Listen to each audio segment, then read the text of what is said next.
get started with Google+, you'll first want to go to plus.google.com. And you'll automatically be put in the Google Plus community, but the first thing you really want to do once you get in here is sign in. So you'll visit the top right corner and click sign in.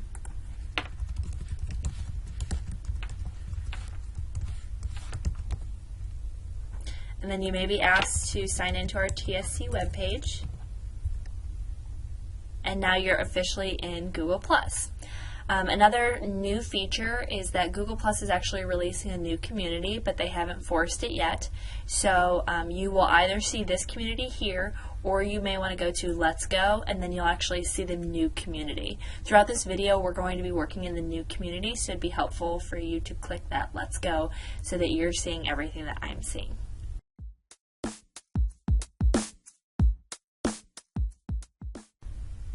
The first place we're going to visit is collections over here on the left-hand side. Collections are created by just one person, and only that person can post in that collection. It's similar to like a Pinterest board. You find what you like, you curate it into a board, and then other people can follow it and see what else you have posted about. If somebody is following your collection, it will show up on their home feed, similar to that of Pinterest. So I'm actually going to search here at the top first, and you can really search any topic you want. I'm going to go with Ed Tech. And the first option I have here in the collections is Peter Vogel. So a couple things that I noticed about him, again, it's curation. So he has taken websites, he's taken YouTube videos, and he's posted about them. He's posted thoughts about these things. I can also see that he's got about 50,000 followers, so he's probably a good person to follow. And then all I have to do to follow him is click this follow here. It says the owner of the collection will be able to see that you are following it. Sounds good to me. I can also subscribe to like a newsfeed sort of thing, and I can share it. I can share this on Google Plus and say, hey, look at this great resource that I just found. I can copy it. I can tweet it out to my followers, anything like that. And then these three dots here, I can turn notifications off, which means that it won't actually send me an email anytime he posts something, but if I go into Google Plus, then I would see his posts, which is what I want to do. And then a few other things I can do here is report abuse and go to help. Another thing that we can do within Google Plus, if we go back to collections, is we can actually make our own collections. So we've got featured collections, I have the collection that I followed, and then I can make my own collections. So if I actually wanted to start curating outside of Pinterest, outside of Facebook, or anything like that, I wanted to start curating things in a Google Plus collection for other maybe teachers to follow or something like that. All I have to do is click plus and then create a collection. So I'm going to just do a sample collection so that you guys can see what this process looks like. I can always go back and delete a collection. So if you're like, I'm going to make all these collections, and then you go back and you think, well, I didn't use half of these. If you have any questions, go back feel and free delete to email CLteam@tsc.k12.in. So we have visible to, and then I have and thank you right for now watching public. this special edition I don't of Virtual necessarily want to make it IIB. public. I'm going to make it just TSC, which means that anybody at TSC could see this. Remember, once this is set, this can't be changed. Tagline, just a little extra description. This is a pretty good description here. And then I create. Once I create it, it gives me a couple extra options, so I can actually change the picture here of my collection. They've got a couple options, or I can pick my own photo. We'll go with, I like these colors. I can rename it, I can change this tagline, I can change any of these colors as well. And then it says people that have you in circles automatically follow this collection. So I'm going to turn that off, which means it's not going to actually force them to follow this collection. They would have to find it and then follow it. So I'll click save. And now that I'm in, this is my collection. You'll see this was a similar page to what we saw in Peter Vogel's collection. We saw his information here, and then we saw anything that he posts about here. I haven't posted about anything yet, so let's create a post. I'm going to say, have you signed up for Hour of Code? Visit, and then I'm going to attach a link.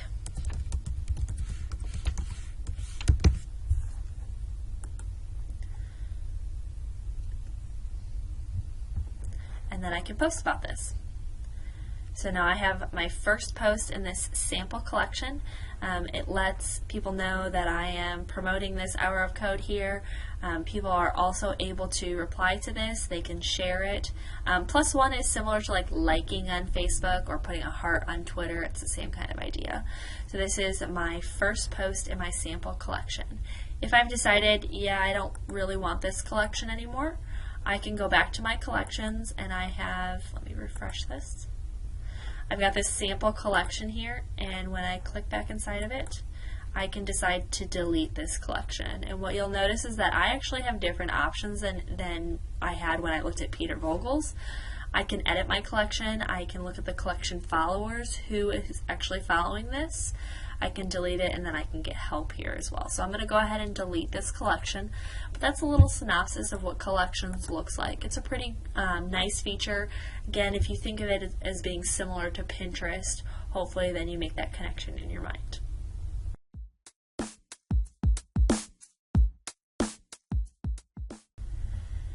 Communities is another way to connect to individuals using Google+.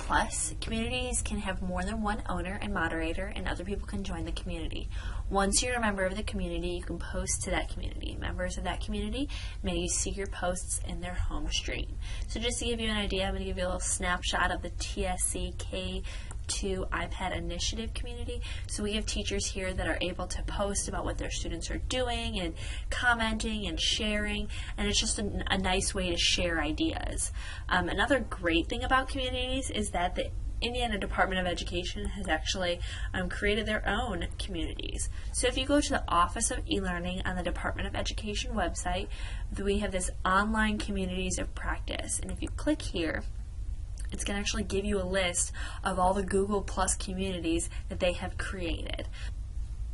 Once I find a community that I'd like to join, I can either click and enter that community there, or I can just search within Google Plus. So I searched Indiana Math up at the top here, and I've got Math 6 through 8. And then I can see what everybody is posting and who is posting and all that, all the resources that they're posting. And again, those resources are similar to what you would be seeing in any of the collections that you would be putting together. And I can just click join here, and then I'm actually part of the community, and I can start sharing these resources. These people will come up on my news feed, all that stuff I can start sharing across districts, across the country even. I've got some communities that I'm involved in, including the TSC K2 iPad Initiative, which is a private community within TSC, but I'm also a part of the Indiana Canvas user community. Again, a private community. All that I had to do was ask to be a part of this community. TSC is putting on a book club in January, and that is part of a Google Plus community. So really there are communities for anything, and it's think of it as a way for you to connect with educators across the state, across the country, across the world that are interested in the same things that you are, so that everybody can be curating content together. For additional information on Google Plus communities and collections, please visit Google Plus and then click on the Help button.